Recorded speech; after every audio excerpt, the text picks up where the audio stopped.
네.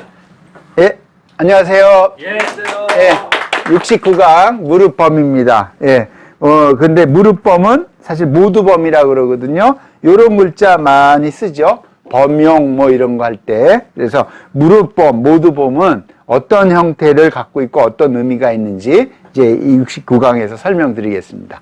자, 요런 모양이에요.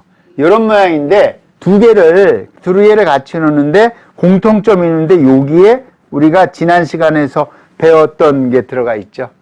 예, 지난 시간에 이걸 배운 겁니다. 이렇게 해서 꼭지가 있는 걸 뭐라고요? 벌레충.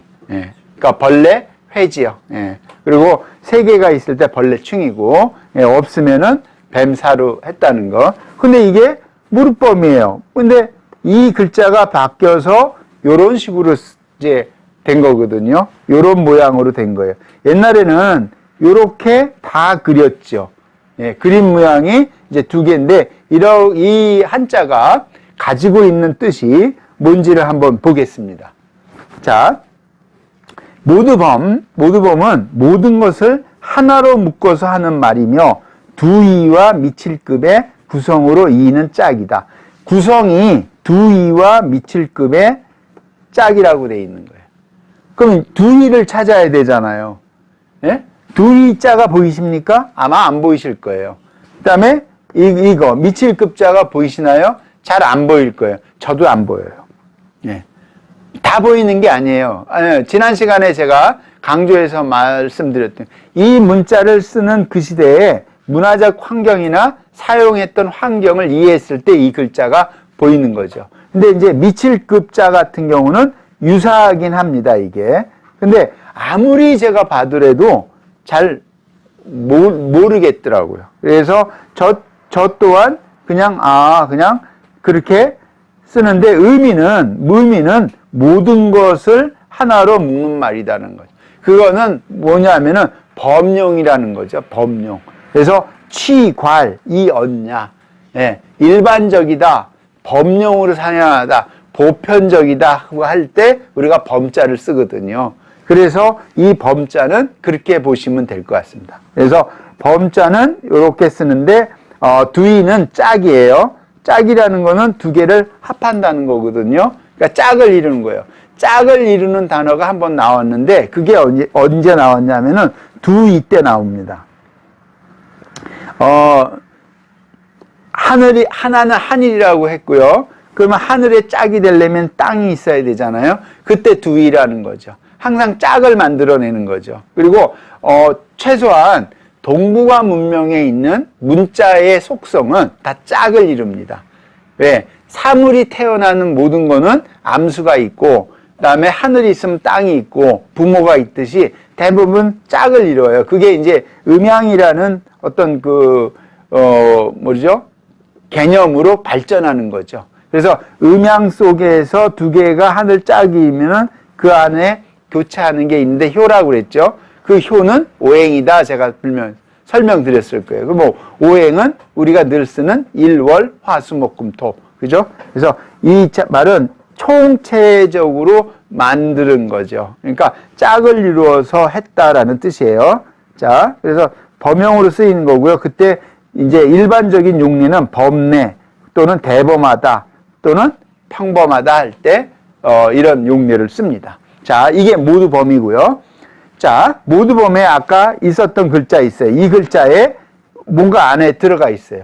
자, 요거요. 벌레, 회가 들어가죠.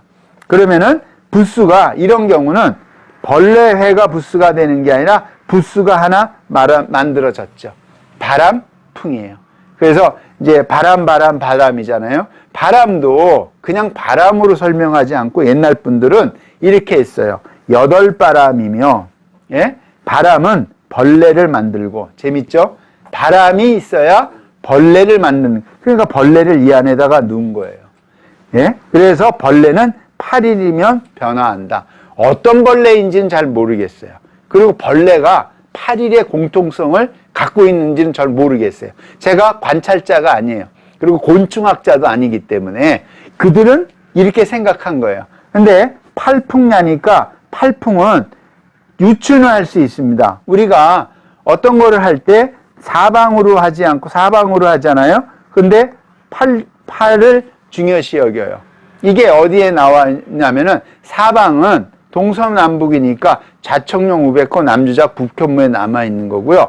팔은 괴에 남아있는 거예요.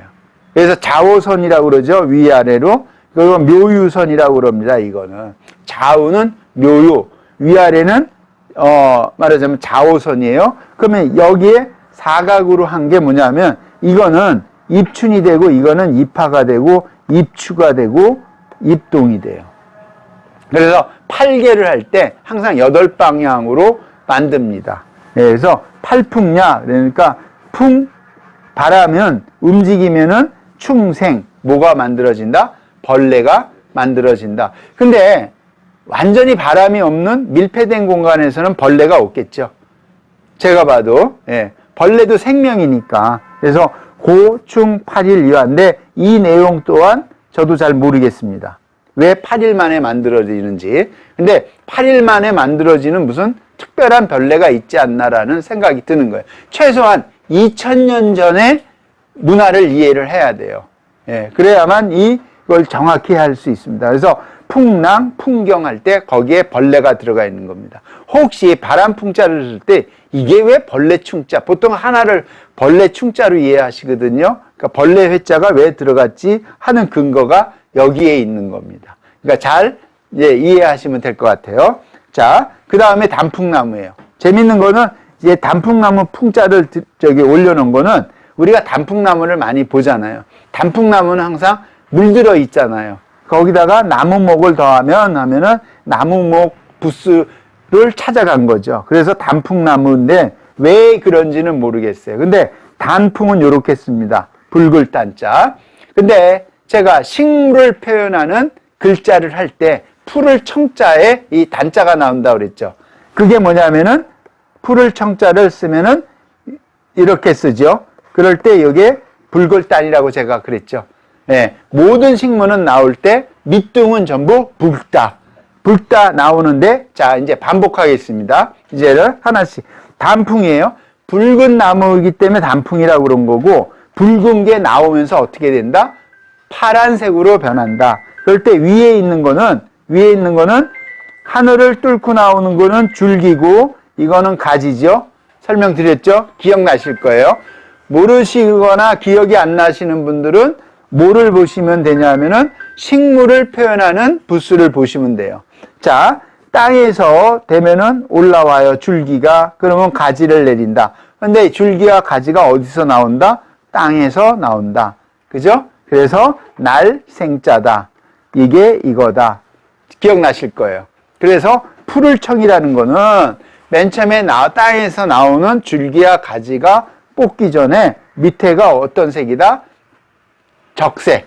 그래서 붉을 적자를 쓴다. 그래서 사당에는 가장 안정적인 색을 칠하는데 오방색을 칠하지 않고 주로 적색하고 청색을 칠한다. 그래서 사람한테 가장 안정적인 그거를 준다. 사실은 빨주노초 파남보 할 때 빨간색하고 파란색은 굉장히 적대적인 색이에요. 그래서 옷을 입을 때도 빨간색하고 파란색은 잘 안 입습니다. 잘못 입으면 굉장히 촌스러워요. 그런데 이게 적색과 청색을 같이 넣어갖고 밸런스를 맞췄다는 거는 채도로 맞췄다고 그러나요? 그래서 사당이 안정감을 주는 색으로 썼다는 거는 대단한, 안목이 있었다고 볼 수 있는 거죠. 자, 그래서 여기까지 해서 오늘은 동몽, 오늘도 이제, 말하자면 이제 벌레도 배우고 이제 계속 배워가고 있습니다. 오늘도 유학했습니다. 자, 여기서 마치도록 하겠습니다. 예, 감사합니다.